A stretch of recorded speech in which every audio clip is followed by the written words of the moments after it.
Break के बाद एक बार फिर से आपका स्वागत है। आप देख रहे हैं टैक्स गुरु और आपके सभी सवालों का जवाब देने के लिए हमारे साथ हैं जाने मानी टैक्स एक्सपर्ट गौरी चड्ढा, जो खुद इस वक्त स्टूडियो में हमारे साथ हैं।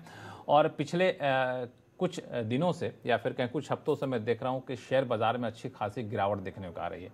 तो गिरावट होती तो जाहिर तौर पर कई निवेशक हैं, कई ट्रेडर हैं, उनको नुकसान हो रहा होता है। तो आप पूछेंगे टैक्स गुरु का इससे क्या लेना देना है, तो बता दूं कि हमारी टैक्स एक्सपर्ट गौरी चड्ढा कुछ खास रिसर्च करके लाई हैं और इनका कहना है कि जो नुकसान हो रहा है उस नुकसान की भरपाई कुछ हद तक आप टैक्स बचा कर सकते हैं। अब कैसे कर सकते हैं मुझे भी नहीं पता, गौरी से पूछना। तो गौरी, कैसे करेंगे इसको? जी, इसका बहुत ही एक यूनिक तरीका है जो शायद ट्रेडर्स सोचते नहीं हैं कि हम ये ऐसे भी कर सकते हैं।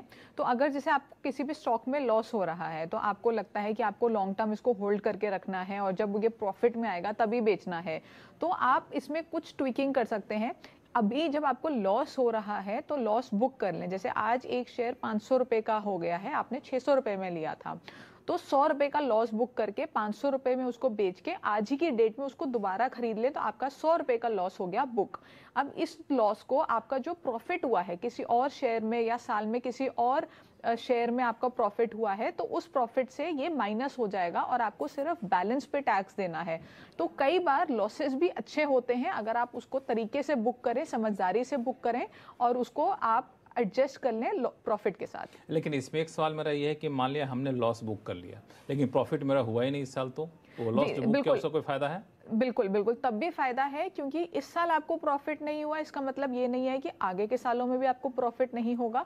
तो ये जो लॉस आपने इस साल बुक किया है ये अगले 8 साल तक आप कैरी फॉरवर्ड कर सकते हैं। 8 साल तक? 8 साल तक। तो 8 साल तक आपको डेफिनेटली कहीं ना कहीं अगर आप स्टॉक मार्केट से जुड़े रहते हैं, मार्केट गिरेगा नहीं तो बिल्कुल आपको अच्छा खासा प्रॉफिट होगा। तो 8 साल तक आप इसको कैरी फॉरवर्ड करके एडजस्ट कर सकते हैं। तो बिल्कुल काफी पते की बात है कि अगर शेयर बाजार के निवेशक आप हैं और तो इस गिरावट से घबराए ना, इस गिरावट में भी अपना कहते हैं ना आपदा में अवसर ढूंढने, तो इस अवसर ढूंढिए और इसमें आप लॉस बुक करिए। लॉस को जैसा गौरी ने कहा कि 8 साल तक कैरी फॉरवर्ड कर सकते हैं। 8 साल तक कभी भी आपको मुनाफा होगा तो उस नुकसान को उस मुनाफे के एवज में उसकी भरपाई कर सकते हैं और इस तरह से आप अपना अच्छा खासा टैक्स बचा सकते हैं। तो बिल्कुल इसका ध्यान रखिएगा, बहुत ही बेहतरीन उपाय बताया गौरी ने। फिर से शुरू करते हैं सवाल जवाब का सिलसिला।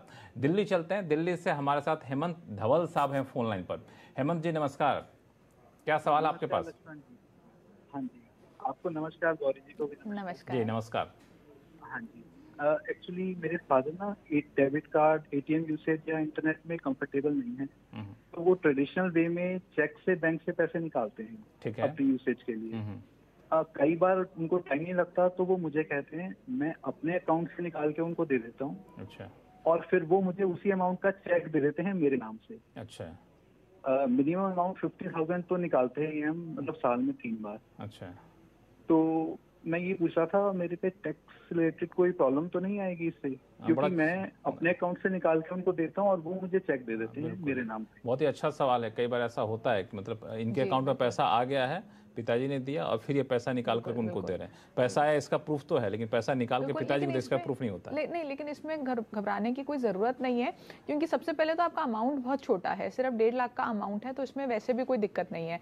दूसरी बात ये है कि आप जो 50,000 विड्रॉ कर रहे हैं साल में 3 बार, यानी कि 1.5 लाख रुपए आप विड्रॉ कर रहे हैं, वो आप अपने खर्चे भी दिखा दें और जो फादर से आपको चेक आ रहा है 1.5 लाख का वो आप गिफ्ट दिखा दें, लोन दिखा दें। वैसे तो लोन नहीं दिखाएंगे क्योंकि आप ऑलरेडी उनको दे चुके हैं, तो गिफ्ट दिखा दीजिए। तो फादर से जो भी गिफ्ट आपको मिलती है वो टैक्स एग्जेम्प्ट होती है, तो इसमें घबराने की कोई जरूरत नहीं है। इसमें कोई दिक्कत नहीं आएगी और इजीली प्रूव किया जा सकता है कि ये पैसा यहाँ से आपने विड्रॉ किया और उसके आसपास की डेट में ही आपके फादर ने आपको ये पैसा ट्रांसफर किया है, तो आपको कोई दिक्कत वाली बात नहीं है। बट आप इसको गिफ्ट दिखा के आप उनसे एक रिटर्न में ले लीजिए कि ये गिफ्ट है, मेल में ले लीजिए या कोई एक पेपर पे लिखवा बहुत ज्यादा मतलब सिक्योर होना चाहिए। हाँ जी, हाँ जी, अगर बहुत ज्यादा आपको टेंशन है। वैसे इतने छोटे अमाउंट में कोई दिक्कत नहीं है, आप उसको गिफ्ट भी दिखाएंगे, नहीं भी दिखाएंगे तो भी चल जाएगा। लेकिन ये बात ध्यान रखना होगा कि अगर वो पैसा पिताजी से लेते हैं, उस पैसे को कहीं इन्वेस्ट करते हैं, उस पर अगर आमदनी होती है तो फिर उनको टैक्स देना पड़ेगा। क्यों? नहीं, देखिए ये तो उन्होंने गिफ्ट दिया है तो ये तो अब उन्हीं का पैसा हो गया, तो अब आप इसको कहीं भी इन्वेस्ट करें, कुछ भी करें, इस पे तो क्लबिंग भी नहीं होती है। अच्छा। बट आपको वो तो जैसे जनरली आप टैक्स देते हैं वैसे ही टैक्स देंगे। हाँ जी। चलिए, तो मुझे लगता है कि आपकी उलझन दूर हो गई होगी। अगला सवाल लेते हैं कानपुर से। प्रदीप कुमार गुप्ता जी हमारे साथ फोन लाइन पर जुड़ चुके हैं। प्रदीप जी नमस्कार, बताएं क्या सवाल आपके पास? नमस्कार जी। नमस्कार जी नमस्कार सर, सवाल पूछो मैं सर? हाँ बिल्कुल पूछिए।